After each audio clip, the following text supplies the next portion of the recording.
nakikipagkulitan at nakikipagkinigan sa #1 serye tuwing umaga. Yung isa, kilala sa pagiging kikay na ate. Yung isa naman bilang astig na kuya. I'm talking about Luke and Nikki ng Be Careful With My Heart. Watch this. Hi, I'm Janelle Salvador. I'm 15 years old. Of course, nakikita niyo ako sa soap Be Careful With My Heart as Nikki. Hello po, ako po si Jerome Ponce, 17 years old. Luke po from Be Careful With My Heart. My mom was in Miss Saigon and she's a singer. Tapos yung dad ko naman, singer din siya. May band siya dati. My father is Jesse Delegado, dati pong nag-indie film. And si mama naman po is Meg Asuncion Gapido. Siya naman po ay nagpo-model dati. Nakatira ako kasama ng mom ko lang, tsaka yung brother ko. Ako po ang pangalawa sa panganay sa aming magkakapatid. We're 6. Nag-enter ako ng showbiz actually when I was 12. Simpleng binata lang rin na gusto mag-artista, kaya nag-audition sa PBB.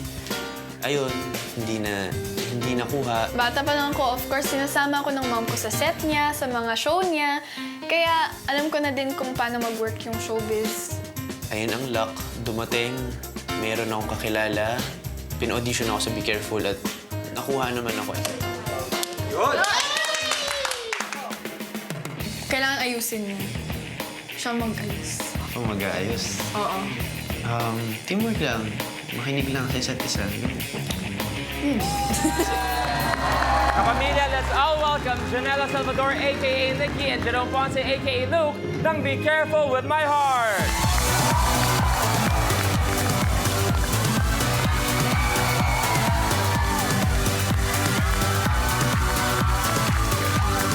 Alam nyo, etong dalawang to ay napakabait talaga. Siyempre, ngayon muna, ang tawag sa kanila ay Nikki at Luke dahil ako nga ngayon, si Sir James. Oh my G! Bro, how are you feeling? Excited kasi yung challenge, eto na eh. Lalo na kasama pa yung mga tao tapos yung kaba. Yes. Yun, kaba. Okay, Nikki, Luke, bago lahat, pakilala niyo ng mga kasama natin. I have my mom with me and... Of course, and tsaka si Tita Beth from DNB, my handler, Tita Gadget. yeah? Saan naman po kasama ko po ang aking younger sister, si Chai, si Mama, over there. Ang kapatid ko na mabait, tahimik lang yan, si Tuting, at ang aking RM, si Ate Zenny. Welcome sa Minute to Win It. Okay, kayo ba talaga sobrang magkasundo sa set? Meaning never pa kayo nagkakatampuhan. You spend long... Okay, obviously meron. You spend long hours together. Hindi rin biro ang trabaho, ang working hours ng isang artista. Minsan, pag lumalampas na ng, sabihin natin, 10, 12 hours, medyo nagkakainitan na ng ulo niyan. Kayo ba, nangyari na sa inyo yun? Siya, laging mainit ulo Hala, niya. ikaw Laging nga mainit eh. ang ulo ni Nikki. Bakit? Hindi kaya. Bait ko nga eh. Never, ni isang tampuhan. Actually, kanina lang. Kanina, nagtampo siya. O bakit? Eh kasi, maasar akong tao, ma-joke, pero siya, seryoso lagi. Paano siya magtampo? Parang tahimik, tapos biglang tatahimik lang, tapos titingin na masama. May masamang tingin ka nalalaman. Hindi Okay. naman tampo yun eh. Joke lang. Pero syempre, itong tanong ko sa inyo, kayong dalawa ba, gusto yung magkatuluyan? Si Sir Chief at si Maya. Why not? Okay, why not para kay Nikki Luke? Siyempre naman. Okay, well, kayong dalawa, special talaga para kay Sir Chief at kay Maya. At nandito sila para bumati sa inyo. Eto, Sir Richard. Hi, Sir Richard. Hi, Maya. Ayan, nandito kaming lahat para suportahan kayong dalawa at lahat kami ay umaasa ng balato! Kaya dapat galingan yung dalawa. Sir James, namimiss ka na po namin. Yes, Maya. Miss ka na daw ni Maya. Namimiss ka naman, Sir Chief. Sir Richard, napapansin ko po. Sir Richard, napapansin ko, nagiging medyo malapit na po kayo ni Maya. Kung sakasakali bang bumalik po ako dyan, may pag-asa ba si Sir James sa puso mo? Balik ka muna, malalaman natin yan, ha? Pero seryoso, miss ko na kayo. Maya, Sir Richard, in a few minutes, maglalaro na si Luke at si Nikki. Anong gusto yung sabihin sa kanila before we start the game? Good luck and do your best. We're all behind you. Thank you very much. Maya?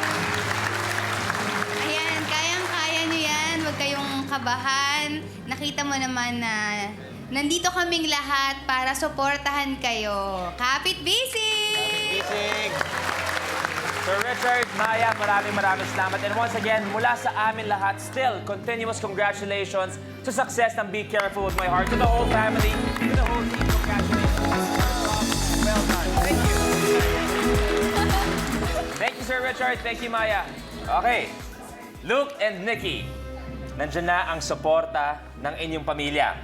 Sana yung mga sinabi nila ay makatulong sa inyo dito sa Minute to Win It. Pero this morning, as usual, we have 10 challenges. Lahat ng yon may time limit of 1 minute. Pag nagawa nyo lahat ng yon, you'll take home 1 million pesos! Okay? And as a reminder, you're already playing with your first life. Okay? Are you guys ready to play? Ready? Ready? Yes. Here's your level 1 blueprint. Maze Craze. Sa challenge na ito, ang sinaunang maze na gawa sa kahoy ay i-reinvent natin sa pamamagitan ng mga gamit sa bahay-bahay. Bilis ng kamay at talas ng mata rin ang kailangan dito. Dapat ma-guide ng player ang isang holen mula sa isang dulo ng ating rubber band maze papunta sa buta sa kabilang dulo nang hindi nahuhulog sa sahig ang napiling holen. Kapag hindi ito nagawa sa loob ng 1 minute, ay maaari kang ma-eliminate. Level 1 natin, nakita nyo, it's Maze Craze. Sino maglalaro ng level 1 challenge? Him. Ako na? Okay, bakit ikaw? Di ko alam. Ikaw, ba't ayaw mo ba? Ay, pasmado ako eh. Ikaw Sa edad mo yan, pasmado ka na kagad. Diyos ko, paano ba kaya pa nag-30 ka na, ganun kalakas na yung kamay mo? Okay, Luke, good luck. Nikki, dito tayo. Bro, for 5,000 pesos, level 1 is Maze Craze. You have a minute to win it. Good luck. The game begins in 3, 2, 1.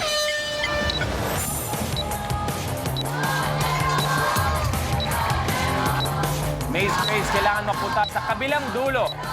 Pag nahulog ang holen, game over. Uy! Dahan-dahan. 40 seconds.